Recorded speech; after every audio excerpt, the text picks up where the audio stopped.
around or just move on or sleep like some entity or like Godzilla, again, waiting for the next, I don't know. But yeah, they are a plot device and not a featured creature. And I think that's why we picked the 47 meters down sharks to go ahead of them in this, because these are just slimy, good-looking sirens, which alarm should go off if you see one, because something bad will happen if you see a siren. You gotta give your dead family members to it. And even though they're attractive, they're gross attractive. Like their skin, like it doesn't look quite right. I never thought like that before, John. I never considered that. I explore the important details, Mark.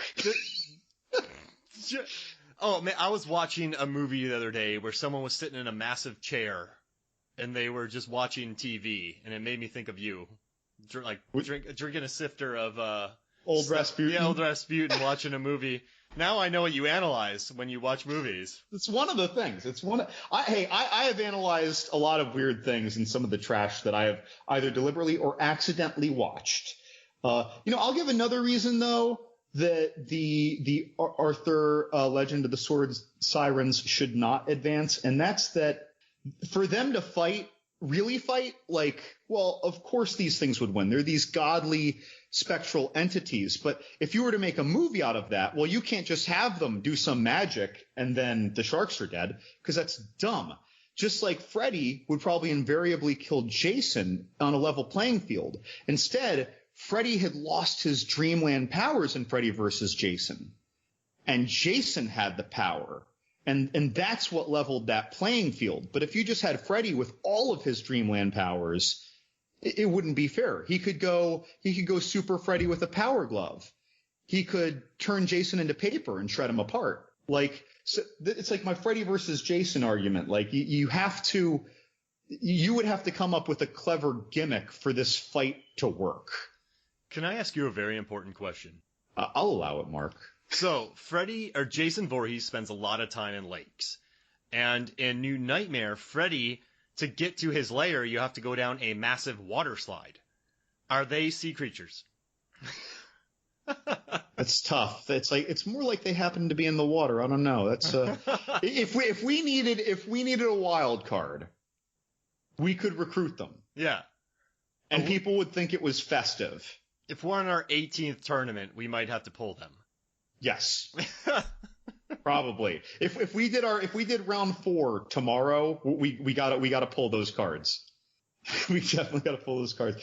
But again, it's like these sirens would have to be totally dumbfounded and lose all of their magical scrying or clairvoyant abilities. And that's funny though, because if these sharks just wandered into their crypts and somehow they were just busy scrying on Arthur for an evil wizard king, and then they just start chomping away recklessly. They can't even see.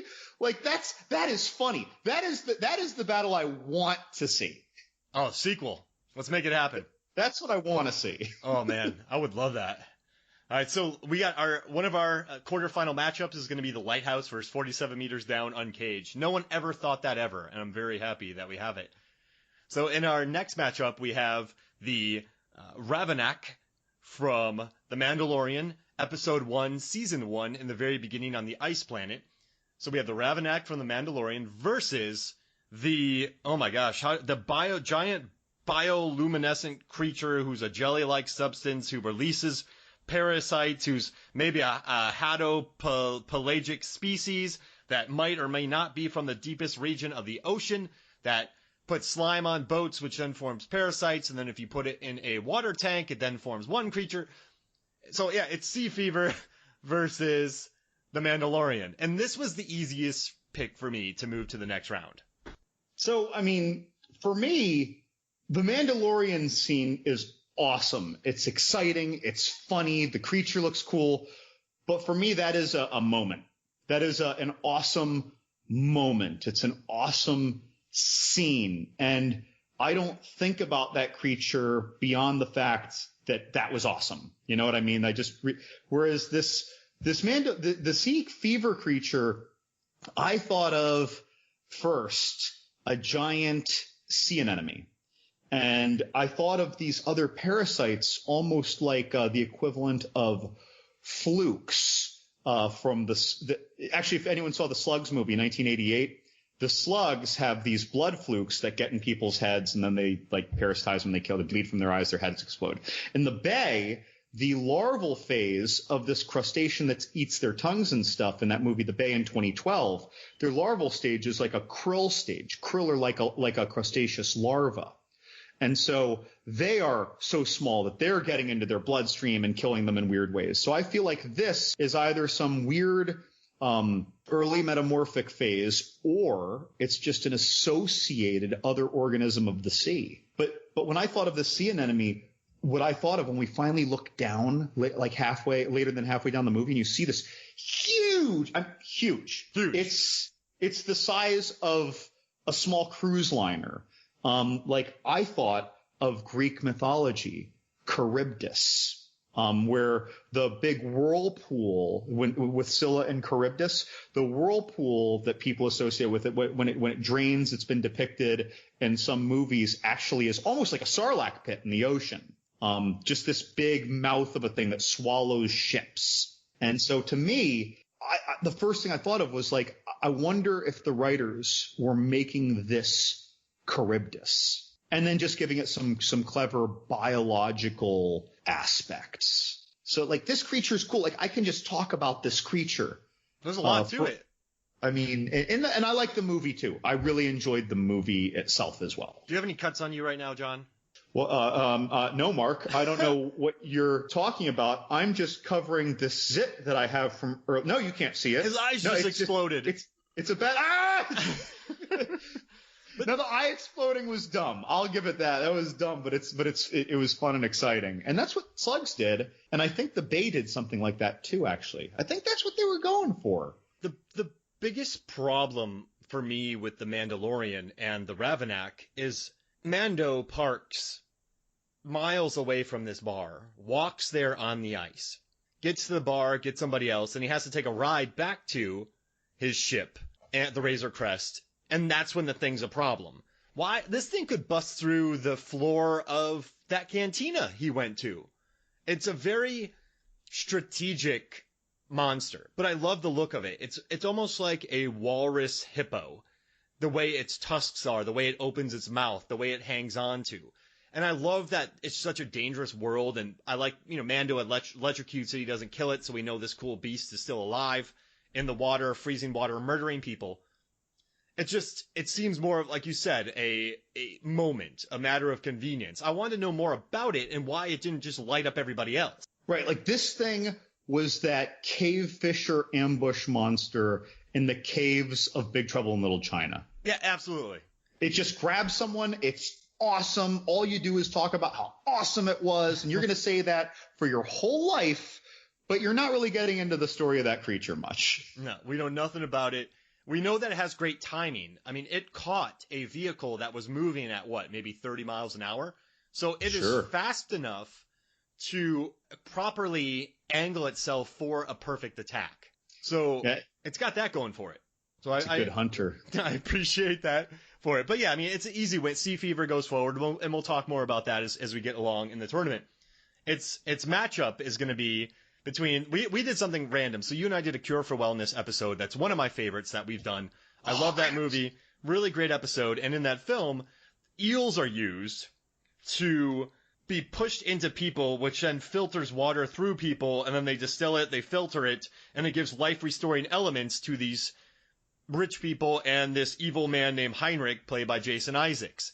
So there's scenes where eels are pumped through people's mouths. A lot of eels. Eels in bathtubs. They're everywhere. Versus the Screamers. So this is a movie by Sergio Martino.